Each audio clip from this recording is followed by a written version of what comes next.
Bom, pessoal, de volta, né? Parte 2, para a gente tentar concluir um pouco aí a nossa historinha, né? Sobre os dois sistemas, tá? Sistema Selic e CETIP, né? A gente falou um pouquinho sobre os dois sistemas, né? Que eles abrigam títulos públicos ou privados em cada caso, né? O Copom do Banco Central, né? Um comitê formado para a definição da taxa de juros básica, portanto definida pelo governo, né?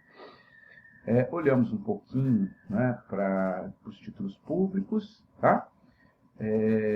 Vamos tentar olhamos um pouquinho também para a relação entre a Selic e a taxa DI, né, a taxa Selic, definida pelo Copom de novo, e o depósito interfinanceiro, né, a taxa DI, formada por meio da negociação de títulos privados, CDI, por exemplo, entre os bancos, né?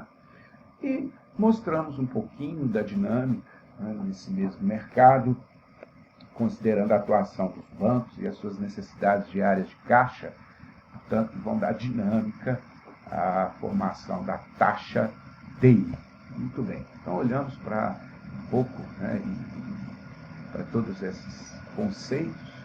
E agora eu gostaria de mostrar para vocês, né, um pequeno exemplo, se eu conseguir criar, fica mais fácil. Né? Primeiro mostrar para vocês os principais títulos da dívida imobiliária pública, né, tanto aqueles que estão registrados no sistema Selic. Basicamente eu tenho esses títulos que estão colocados aqui, como os principais, né? Então eu tenho uma série de títulos, está aqui o Tesouro pré-fixado, né, chamado LTN, portanto ele tem uma taxa fixada, contratada, né, e você vai receber o principal mais a remuneração desse título no vencimento. Tá? Só para esclarecer um pouquinho as características dos títulos públicos, uma vez que o CDI, pela sua dinâmica no mercado privado, acho que ficou mais claro. Né? Eu tenho aqui o Tesouro pré-fixado, né, com juros semestrais, né, as notas do Tesouro Nacional, né, a CRF, está colocada aqui. Também é uma taxa fixa, contratada, mas paga uma remuneração que nós chamamos de cupom semestral, né, ou rendimento semestral, com a última parcela no vencimento. Então, ao invés de você esperar, por exemplo, 4, 5 anos, né, para resgatar o seu título no mercado atual, né, no caso, você vai receber o rendimento principal só ao final. Né? E no outro caso, esse segundo caso aí que eu estou apontando para vocês, é o Tesouro pré-fixado, com juros semestrais, e semestralmente, a cada 6 meses, ele vai liquidando a remuneração de juros, ou seja, periodicamente, né, ou semestralmente, nesse caso, o que nós chamamos de cupom semestral. Tá? Eu tenho aqui uma outra classe de títulos públicos, né? Está aqui o Tesouro IPCA, né? As notas do Tesouro Nacional, série B, principal, e aí eles estão, né, indexados, vamos pensar assim, né, de uma forma diferente. Ó. Eles vão pagar a inflação, o IPCA é o índice de preços, né? Ele é uma medida de inflação, índice de preços ao consumidor, né, por atacado. Então ele vai te pagar assim, a inflação mais uma taxa fixa, que a gente chama de taxa contratada. Né? Ele vai pagar a inflação mais 5%, a inflação mais 6% ao ano. Né? Em geral, essa remuneração é estabelecida ao ano. Então, se o IPCA foi 4%, né, e a taxa contratada é de 6%, você vai receber no vencimento, né, 10% de remuneração sobre o principal aplicado no Tesouro IPCA, que é a nota do Tesouro Nacional. Eu também tenho a versão do Tesouro, né, IPCA, que paga cupom semestral, né? Ou seja, é o mesmo índice de inflação, mais uma taxa fixa, imagine aí agora 3% aqui, né? E uma taxa contratada de 5%, eu teria 8% pago, né? No entanto, a remuneração dos juros, né, remuneração do título, do IPCA, ele vai acontecendo semestralmente, né? E aí no final você resgata o principal mais a última parcela relativa ao último semestre, né? Enquanto o outro, só no vencimento você recebe o principal mais os juros, né? Muito parecido com o caso das LTNs, das notas do Tesouro Nacional aqui em cima, né? Então aqui eu tenho notas do Tesouro Nacional, é uma outra série, né, para multiplicar, né, a pré-fixação ou a indexação à inflação nesse caso. Tá? E eu tenho um título conhecido chamado Tesouro Selic, né, as letras financeiras do Tesouro, mais passado aqui, que pagam a Selic, ou seja, a taxa definida pelo Copom, né, Banco Central de novo, mais uma taxa fixa, né, que você receberia somente no vencimento. Então, basicamente, né, os títulos da dívida pública, eles vão sendo, à medida que vão sendo emitidos, esses títulos, por sua vez, né, vão sendo lançados no mercado, e eu queria chamar uma atenção aqui para essa questão. Se vocês entrarem no Tesouro Direto, né, tesourodireto.gov.br, né, vão encontrar lá uma aba assim, preços e condições. Tá? Pode ter mudado, né, recentemente, mas se não achar lá uma aba assim, preços e condições, vale a pena dar uma olhadinha. E vão aparecer alguns títulos públicos lá, né, umas séries que estão disponíveis para compra, para aquisição de pessoas físicas, mas vale lembrar, né, em termos de volume, né, a maior volume financeiro, perdão, a maior parte dos títulos públicos emitidos pelo Tesouro são direcionados a bancos, grandes instituições, né? É um mercado que nós chamamos de institucional, né? Diferente dos títulos que a gente consegue visualizar acessando o Tesouro Direto, como eu falei, né? São títulos mais adequados ou direcionados para as pessoas físicas, mas não importa, né? A ideia do título público é a mesma, né? No caso do CNPJ, né? Esse mercado mais institucional, em função dos valores mais altos, né? Das necessidades mais altas, de trabalhar, claro, a liquidez da economia. Esse, de novo, é o papel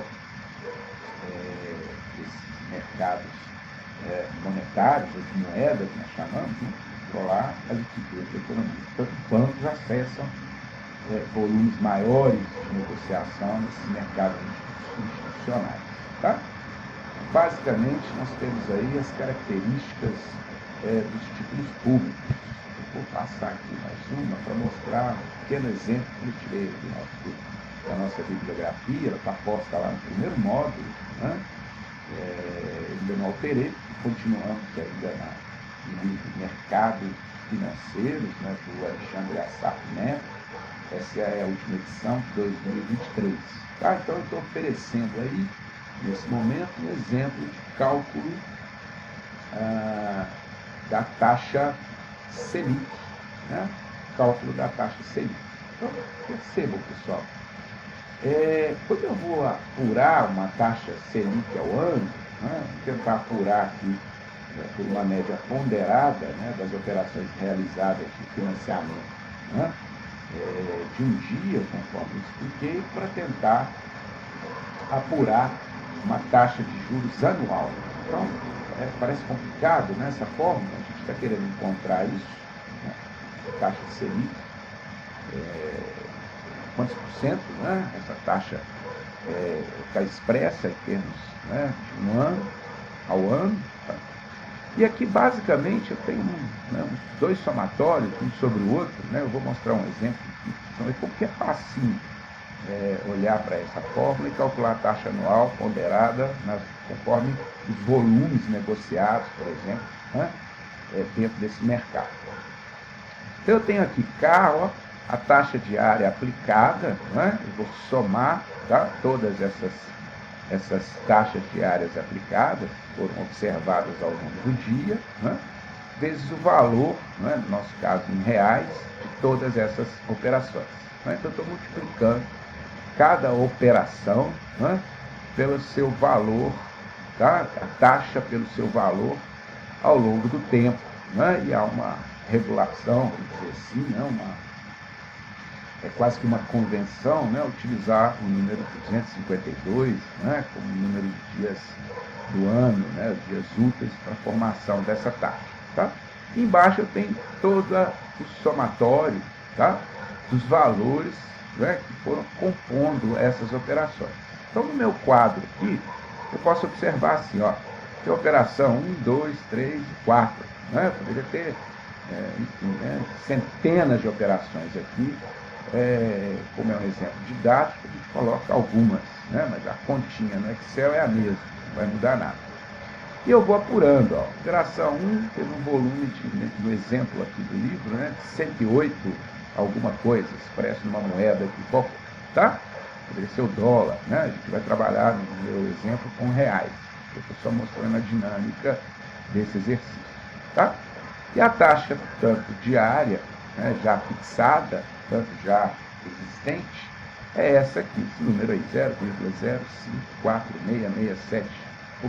É uma taxa ao dia, diária. Né? E assim eu observo para todas as outras transações. Operação 2, volume, né, financeiro, e a taxa. Operação 3, volume financeiro e a taxa. Operação 4, volume financeiro e a taxa. Né? Deixa eu ver se eu faço um negócio aqui. Aqui embaixo está 0,055861. Acho que dá para enxergar aí também. Né? De modo que a única coisa que eu fiz aqui foi estabelecer, organizar, né, os volumes de cada operação. Eles estão colocados aqui. Embaixo eu tenho a soma, isso aqui é só uma soma. E aqui eu não fiz nada, né? Eu só tenho a taxa relativa a cada uma das operações contratadas, né, em termos das operações que são realizadas no sistema Selic. Tá? Então, essa é a apresentação, né, dos dados iniciais do problema para se calcular a taxa Selic anual ponderada, né? Aquela que vai dar uma medida para a gente do que seria, portanto, o padrão, né, de custo do dinheiro, calculado com base nos mercados, naquilo que os mercados estão ditando em termos das suas necessidades efetivas, né, de liquidez. Né? Esse é o controle da liquidez. Então, olha, quando eu olho para essa coluna aqui que eu estou mostrando agora, né, são as mesmas operações. Tá? Eu só copiei isso, ó, tá, do slide anterior. Tá? Vou aumentar aqui para ficar melhor para a gente. Né? Então, eu só transferi, né, essas operações e fiz uma continha. Né? Desculpa, gente, eu trouxe as operações para cá. A taxa diária, né, ela foi também copiada e colada aqui. Ela é idêntica ao quadrinho anterior. Né? Posso mostrar aqui, ó.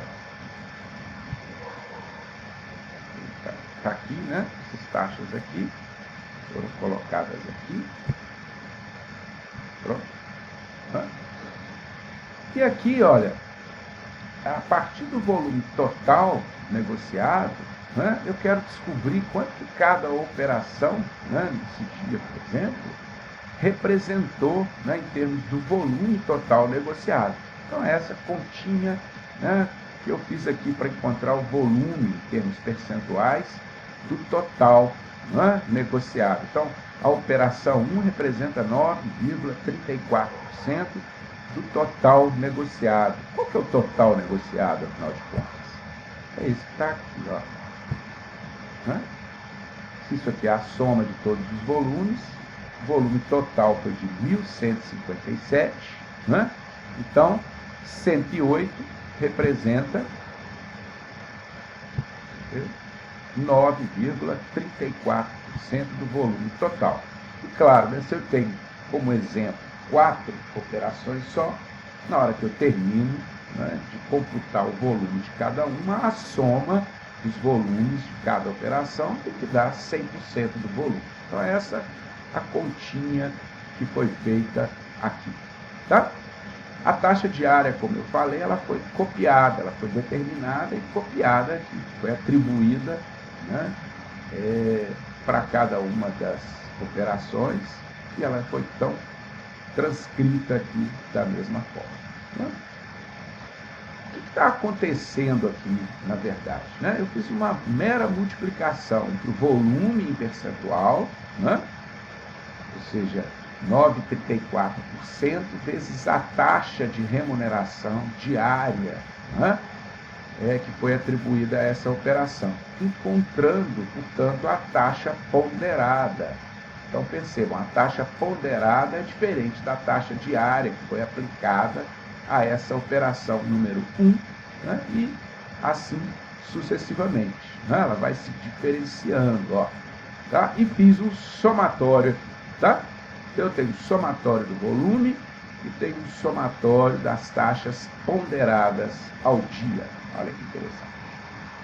Desse modo, pessoal, esse número aqui, ele passa a valer como a taxa ponderada, né, em termos percentuais ao dia, é uma taxa diária.